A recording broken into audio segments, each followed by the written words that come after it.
धीरे धीरे चलती ज़िंदगी में हर इंसान कुछ न कुछ तलाशता है। कोई धन चाहता है, कोई यश और कोई बस थोड़ा सा सुकून।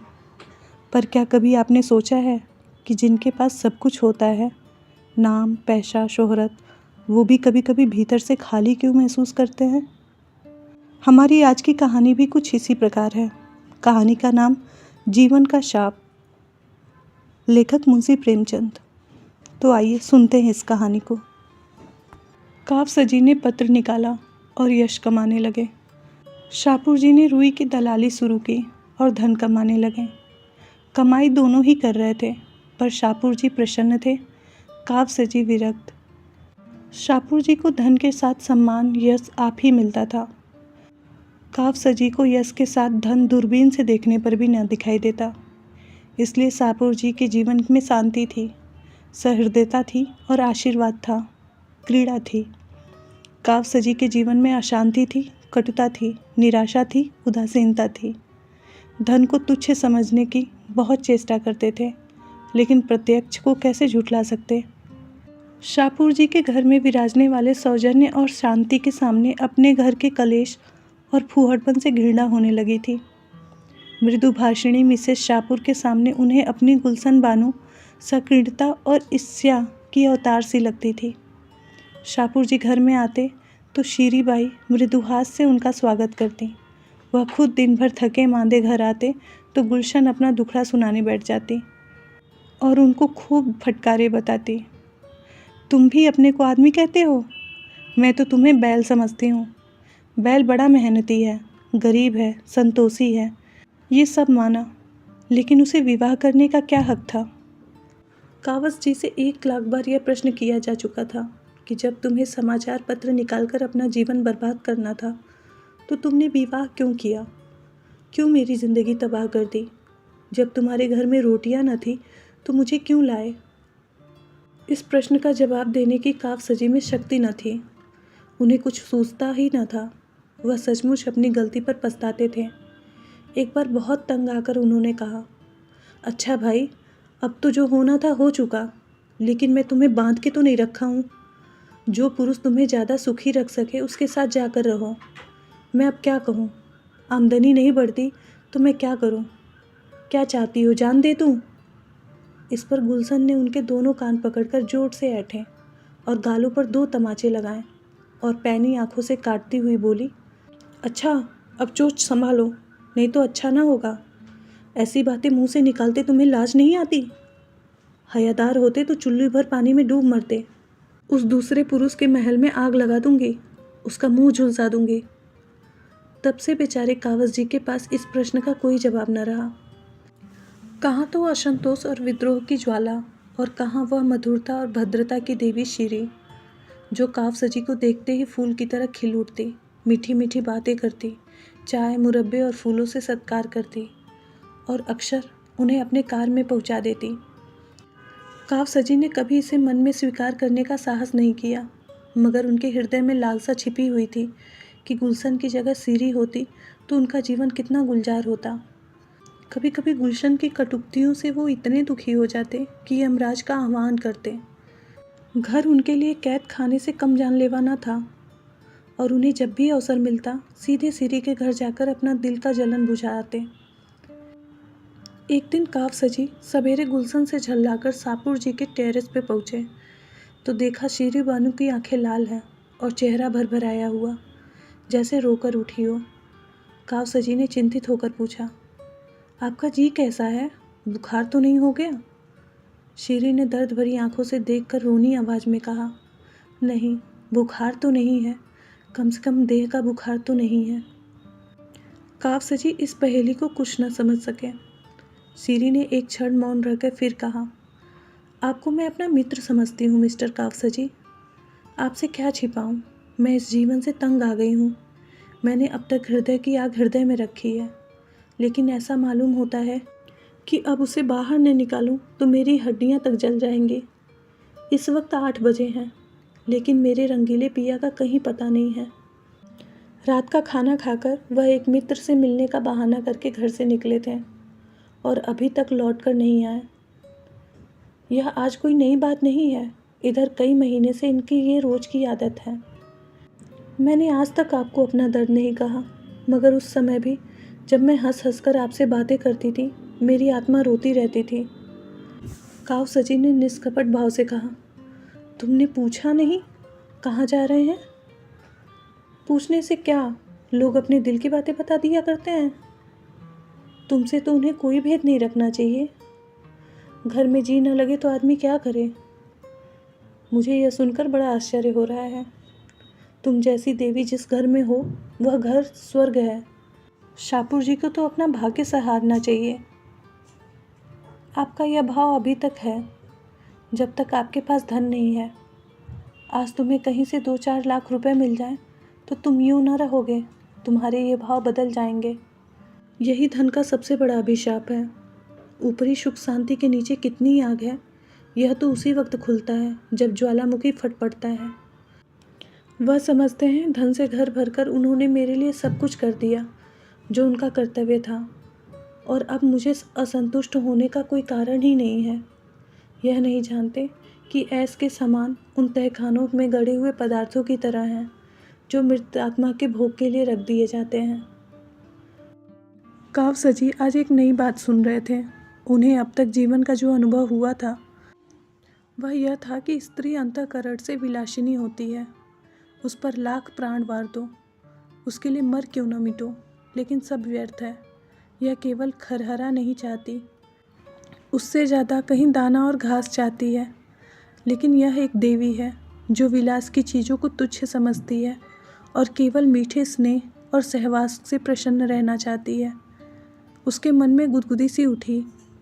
मिसेस शाहपुर ने फिर कहा, उनका यह व्यापार मेरे बर्दाश्त के बाहर हो गया है। मिस्टर काव सजी, मेरे मन में विद्रोह की ज्वाला उठ रही है और मैं धर्मशास्त्र और मर्यादा सभी का आश्रय लेकर भी ताड़ नहीं पाती। मन को समझाती हूँ कि क्या संसार में लाखों विधवाएं नहीं पड़ी हुई हैं, लेकिन किसी तरह चित्त शांत नहीं होता। मुझे विश्वास आता जाता है कि वह मुझे मैदान में आने के लिए चुनौती दे रहे हैं। मैंने अब तक उनकी चुनौती नहीं ली है, लेकिन अब पानी सिर के ऊपर चढ़ गया है और मैं किसी तिनके का सहारा ढूंढे बिना नहीं रह सकती। वह जो चाहते हैं वह हो जाएगा। आप उनके मित्र हैं, आपसे बन पड़े तो उनको समझाइएगा। मैं इस मर्यादा की बेड़ी को अब और न पहन सकूंगी। मिस्टर काव सजी मन में भावी सुख का एक स्वर्ग निर्माण कर रहे थे। बोले, हाँ हाँ, मैं अवश्य समझाऊंगा, यह तो मेरा धर्म है। लेकिन मुझे कोई आशा नहीं है कि मेरे समझाने का उन पर कोई असर होगा। मैं तो दरिद्र हूँ, मेरे समझाने का उनकी दृष्टि में क्या मूल्य है। वो यूं ही मेरे ऊपर कृपा रखते हैं, बस उनकी यही आदत मुझे पसंद नहीं। तुम इतने दिनों से बर्दाश्त की हो, यही आश्चर्य है। कोई दूसरी औरत तो एक दिन ना सहती। श्री उदास होकर बोली, थोड़ी बहुत तो ये आदत सभी पुरुषों में होती है, लेकिन ऐसे पुरुषों की स्त्रियां भी वैसी ही होती हैं, कर्म से ना सही मन से सही। मैंने तो सदैव इनको अपना इष्टदेव समझा है, किंतु जब पुरुष इसका अर्थ ना समझे तो क्या हो। मुझे भय है वह मन में कुछ और ना सोच रहे हों। और क्या सोच सकते हैं? आप अनुमान कर सकती हैं। अच्छा, वह बात। मगर मेरा अपराध? शेर और मेमने वाली कथा आपने नहीं सुनी? मिसेस शाहपुर एकाएक चुप हो गई। सामने से शाहपुर जी की कार आती दिखाई दी। उन्होंने काव सजी को ताकीद और विनय भरी आंखों से देखा और दूसरे द्वार के कमरे से निकलकर अंदर चली गई। मिस्टर शाहपुर आंख लाल किए कार से उतरे और मुस्कुराकर काव सजी से हाथ मिलाए। स्त्री की आंखें भी लाल थीं, पति की आंखें भी लाल, एक रुदन से, दूसरी रात की खुमारी से। शाहपुर जी ने हैट उतारकर खूंटी पर लटकाते हुए कहा, क्षमा कीजिएगा, मैं रात को एक मित्र के घर सो गया था। दावत थी, खाने में देर हो गई। मैंने सोचा अब कौन घर जाए। काव सजी ने व्यंग मुस्कान के साथ कहा, किसके यहाँ दावत थी? मेरे रिपोर्टर ने तो कोई खबर नहीं दी। ज़रा मुझे नोट करा दीजिए। उन्होंने जेब से नोटबुक निकाली। शाहपुर जी ने सतर्क होकर कहा, ऐसी कोई बड़ी दावत नहीं थी, 2-4 मित्रों का प्रतिभोज था। फिर भी समाचार तो जानना चाहिए। जिस प्रतिभोज में आप जैसे प्रतिष्ठित लोग शरीक हो, वहाँ साधारण बात तो नहीं हो सकती। क्या नाम है मेजबान साहब का? आप चौंकेंगे तो नहीं? बताइए तो। मिस गौहर। मिस गौहर? जी हाँ, आप चौंके क्यों? क्या आप इसे तस्लीम नहीं करते कि दिन भर पाई आने से सिर मारने के बाद मुझे मनोरंजन करने का भी अधिकार है? नहीं तो जीवन भार हो जाएगा। मैं इसे नहीं मानता। क्यों? इसलिए कि इस मनोरंजन को अपनी विवाहिता स्त्री के प्रति अन्याय समझता हूँ मैं। शाहपुर नकली हंसी हंसते हुए बोले, यही दकियानुशी बात। आपको मालूम होना चाहिए कि आज का समय ऐसा कोई बंधन स्वीकार नहीं करता, और मेरा ख्याल है कि कम से कम इन विषय में आज का समाज एक पीढ़ी पहले के समाज से कहीं परिष्कृत है। अब देवियों का यह अधिकार स्वीकार किया जाने लगा है। यानी देवियां पुरुषों पर हुकूमत कर सकती हैं, उसी तरह जैसे पुरुष देवियों पर हुकूमत कर सकते हैं। मैं इसे नहीं मानता। पुरुष स्त्री की मोहताज नहीं है, स्त्री पुरुष के मोहताज हैं। आपका आशय यही है कि स्त्री अपने भरण पोषण के लिए पुरुष पर अवलंबित है? अगर आप इन शब्दों में कहना चाहते हैं तो मुझे कोई आपत्ति नहीं है, मगर अधिकार की बागडोर जैसे राजनीति में वैसे ही समाज नीति में धनबल के साथ रही है और रहेगी।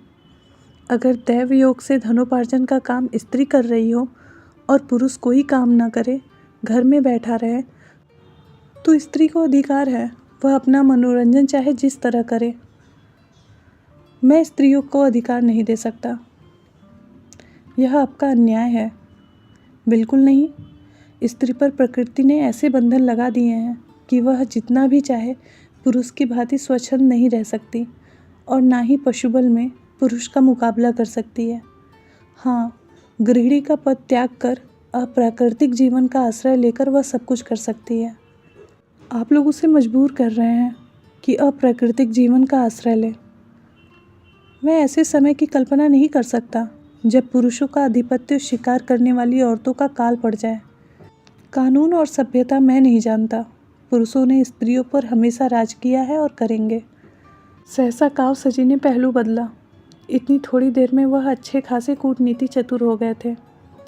शाहपुर को प्रशंसा सूचक आंखों से देखकर बोले, तो आप और हम दोनों एक विचार में हैं। मैं आपकी परीक्षा ले रहा था।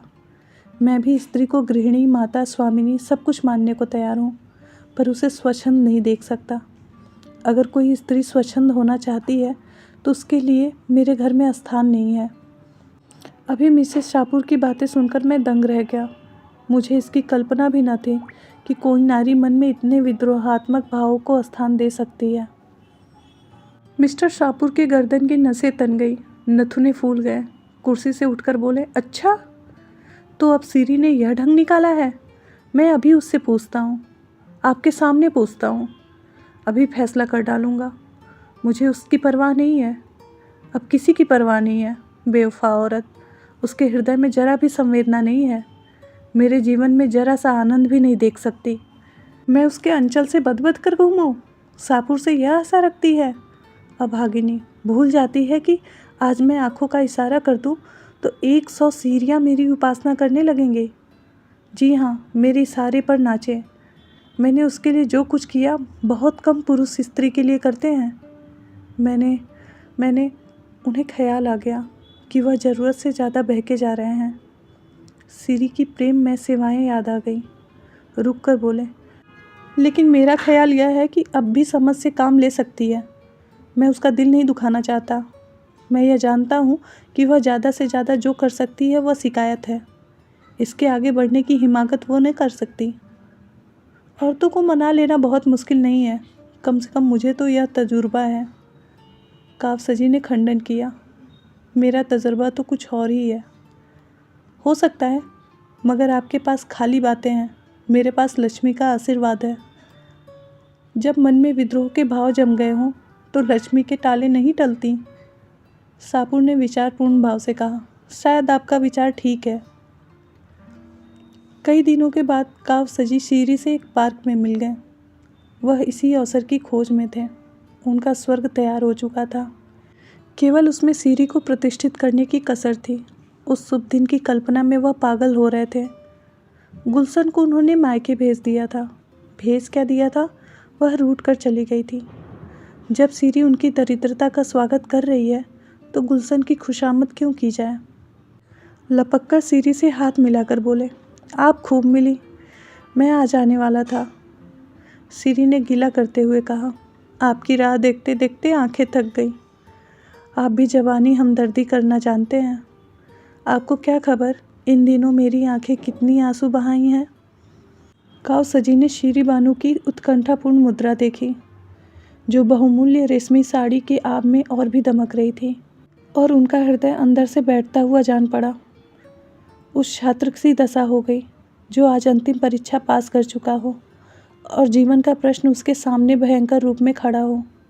काश वह कुछ दिन और परीक्षाओं की भूल भुलैया में जीवन के स्वप्नों का आनंद ले सकते। उस स्वप्न के सामने यह सत्य कितना डरावना था। अभी तक कावसजी ने मधुमक्खी का शहद ही चखा था। वह इस समय उनके मुख पर मंडरा रही थी और वह डर रहे थे कि कहीं डंक न मारे। दबी हुई आवाज़ से बोले, मुझे यह सुनकर बड़ा दुख हुआ। मैंने शाहपुर को बहुत समझाया था।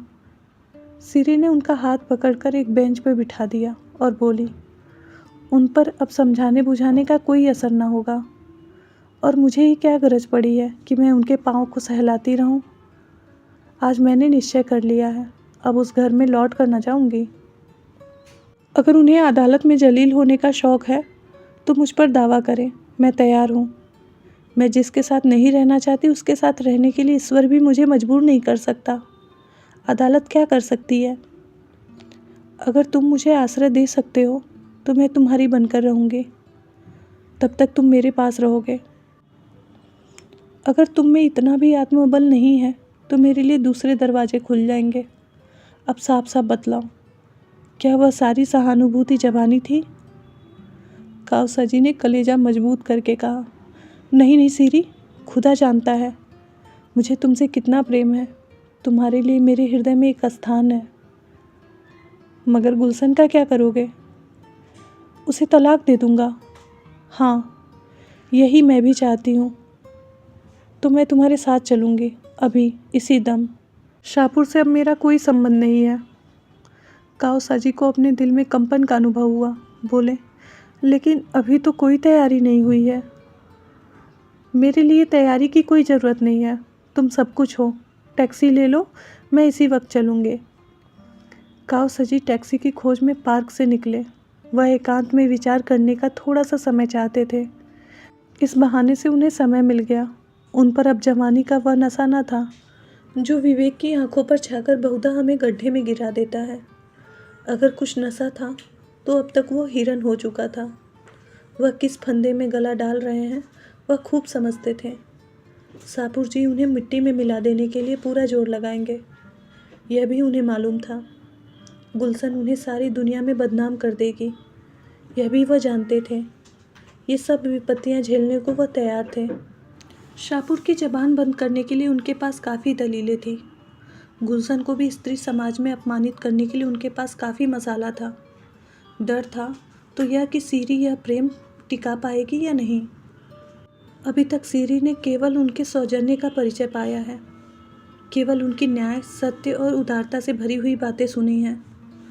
इस क्षेत्र में शाहपुर से उन्होंने बाजी मारी है, लेकिन उनके सौजन्य और उनकी प्रतिमा का जादू उनके बसेरों समान के घर में कुछ न रहेगा, इसमें उन्हें संदेह था।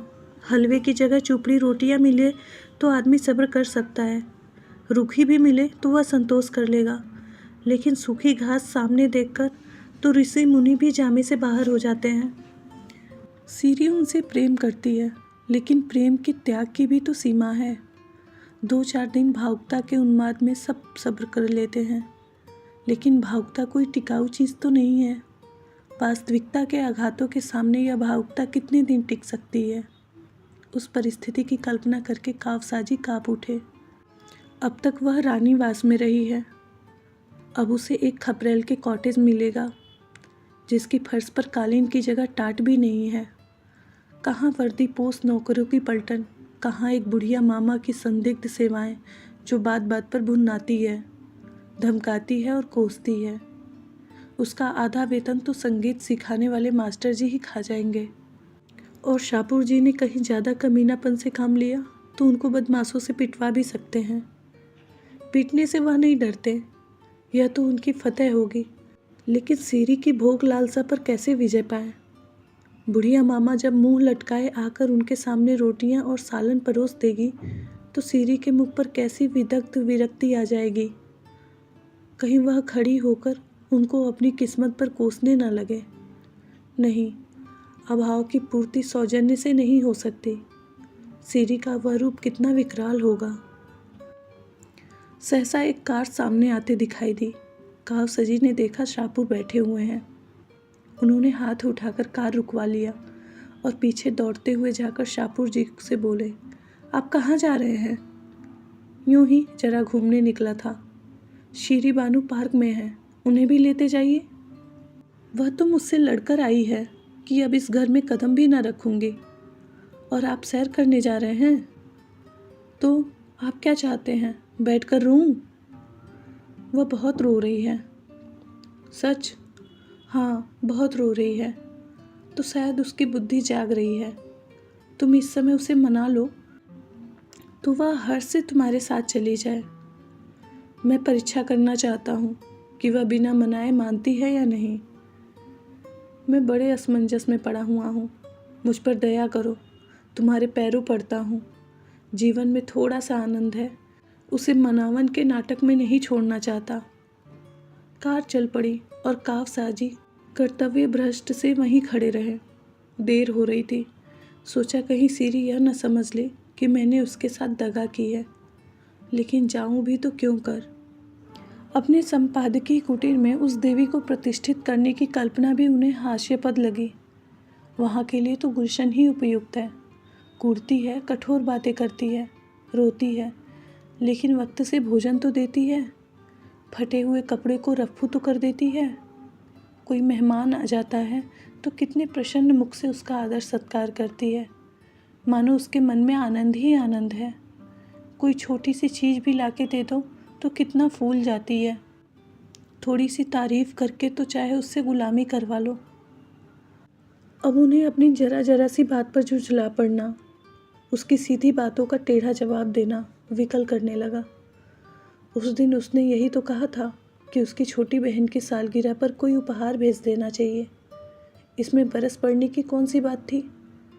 माना वह संपादकीय नोट लिख रहे थे, लेकिन उसके लिए संपादकीय नोट जितना महत्व रखता है, क्या गुलशन के लिए उपहार भेजना उससे ज़्यादा महत्व नहीं रखता? बेशक उसके पास इस समय रुपए न थे, तो क्या वह मीठे शब्दों में यह नहीं कह सकता था कि डार्लिंग, मुझे खेद है, अभी हाथ खाली है, 2-4 रोज में कोई प्रबंध कर दूंगा। यह जवाब सुनकर वह चुप हो जाती, और अगर कुछ भुनभुना ही लेती तो क्या बिगड़ जाता। अपनी टिप्पणियों में वह कितना शिष्टता का व्यवहार करते हैं। कलम जरा भी गर्म पड़ जाए तो गर्दन नापी जाए। गुलशन पर वह क्यों बिगड़ जाते हैं? इसलिए कि वह उनके अधीन है और उन्हें रूठ जाने के सिवा कोई दंड नहीं दे सकती।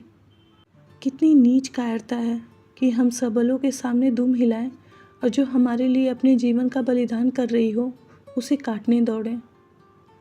सहसा एक तांगा आता हुआ दिखाई दिया और सामने आते ही उस पर एक स्त्री उतरकर उनकी ओर चली। अरे, यह तो गुलशन है। उन्होंने आतुरता से आगे बढ़कर उसे गले से लगा लिया और बोले, तुम इस वक्त कैसे आ गई? मैं अभी तुम्हारा ही ख्याल कर रहा था। गुलशन ने गदगद होकर कहा, तुम्हारे पास ही जा रही थी। सामने बरामदे में बैठी तुम्हारी लेक पड़ रही थी। ना जाने कब झपकी आ गई और मैंने एक बुरा सपना देखा। मारे डर के मेरी नींद खुल गई और तुमसे मिलने चल पड़ी। इस वक्त यहाँ कैसे खड़े हो? कोई दुर्घटना तो नहीं हो गई? रास्ते भर मेरा कलेजा धड़क रहा था। काव सजी ने आश्वासन देते हुए कहा, मैं तो बहुत अच्छी तरह हूँ। तुमने क्या स्वप्न देखा? मैंने देखा कि तुमने एक रमणी से कुछ कहा है और वह तुम्हें बांधकर घसीटे लिए जा रही है। कितना बेहुदा स्वप्न है, और तुम्हें इस पर विश्वास भी आ गया। मैं तुमसे कितनी बार कह चुका हूँ कि स्वप्न केवल चिंतित मन की घृणा है। तुम मुझसे छिपा रहे हो। कोई ना कोई बात हुई है ज़रूर। तुम्हारा चेहरा बोल रहा है। अच्छा, तुम इस वक्त यहाँ क्यों खड़े हो? यह तो तुम्हारे पढ़ने का समय है। यूं ही जरा घूमने चला आया था। झूठ बोलते हो। खाओ मेरे सर की कसम। अब तुम्हें एतबार ही ना आए तो मैं क्या करूं? कसम क्यों नहीं खाते? कसम को मैं झूठ का अनुमोदन समझता हूँ। गुलशन ने फिर उनके मुख पर तीव्र दृष्टि डाली। फिर एक क्षण के बाद बोली, अच्छी बात है, चलो घर चलते हैं। काव सजी ने मुस्कुराकर कहा, तुम फिर मुझसे लड़ाई करोगी? सरकार से लड़कर भी तुम सरकार की अमलदारी में रहते हो कि नहीं? मैं भी तुमसे लड़ूंगी, मगर तुम्हारे साथ ही रहूंगी।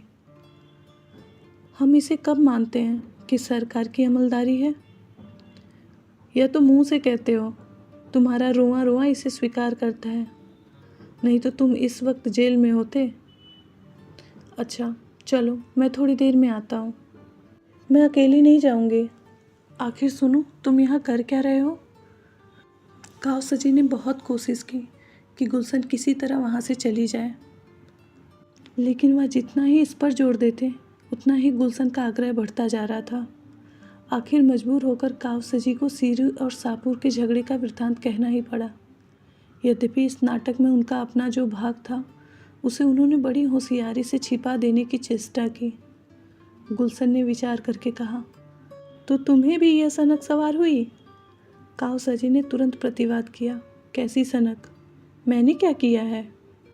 अब यह तो इंसानियत नहीं है कि एक मित्र स्त्री मेरी सहायता मांगे और मैं बंगले झांकने लगूं। झूठ बोलने के लिए बड़ी अकल की ज़रूरत होती है प्यारे, और वह तुम में नहीं है, समझे? चुपके से जाकर शीरी बानू को सलाम करो और कहो कि आराम से अपने घर में बैठे। सुख कभी संपूर्ण नहीं मिलता। विधि इतना घोर पक्षपात नहीं कर सकता है। गुलाब में कांटे होते हैं। अगर सुख भोगना है तो उसके दोषों के साथ भोगना पड़ेगा। अभी विज्ञान ने ऐसा कोई उपाय नहीं निकाला कि हम सुख के कांटों को अलग कर सकें, और मुफ्त का माल उड़ाने वालों को ऐयासी के सिवा और क्या सूझेगी? अगर धन सारी दुनिया का विलास न मोल लेना चाहे तो वह धन ही कैसा? सीरी के लिए भी क्या वे द्वार नहीं खुले हैं? सापुर जी के लिए जो खुले हैं, उससे कहो सापुर के घर में रहे, उसके धन को भोगे और भूल जाए कि शापुर की स्त्री है, उसी तरह जैसे शापुर भूल गए हैं कि वह सीरी के पति हैं। जलना और कूड़ना छोड़कर विलास का आनंद लूटे। उसका धन एक से एक रूपवान विद्वान नवयुवकों को खींच लाएगा। तुमने ही एक बार मुझसे कहा था कि एक ज़माने में फ्रांस में धनवान विलासिनी महिलाओं को समाज पर आधिपत्य था। उनके पति सब कुछ देखते थे और मुंह खोलने का साहस न करते थे, और मुंह खोलते तो क्या, वे खुद ही इसी धुन में मस्त थे। यही धन का प्रसाद है। तुमसे न बने तो कहो मैं चलूं। मैं सीरी को समझा दूंगी। अय्यास मर्द की स्त्री अगर अय्यास न हो तो उसकी कायरता है, ये लतखोरपन है। काव सजी ने चकित होकर कहा, लेकिन तुम भी तो धन की उपासक हो। गुलशन ने शर्मिंदा होकर कहा, यही तो जीवन का शाप है। हम उसी चीज़ पर लपकते हैं जिसमें हमारा अमंगल और सत्यानाश है। मैं बहुत दिन पापा के इलाके में रही हूँ। चारों तरफ किसान और मजदूर रहते थे। बेचारे दिन भर पसीना बहाते, शाम को घर आते। अय्यासी और बदनामी का कहीं नाम ही न था। और यहाँ शहर में देखती हूँ कि सभी बड़े घरों का रोना है। सबके सब हथकंडों से पैसे कमाते हैं और अस्वाभाविक जीवन बिताते हैं। आज तुम्हें कहीं से धन मिल जाए तो तुम भी शापुर बन जाओगे, निश्चय। कहानी यही समाप्त होती है। मिलते हैं एक और कहानी के साथ। तब तक के लिए नमस्कार।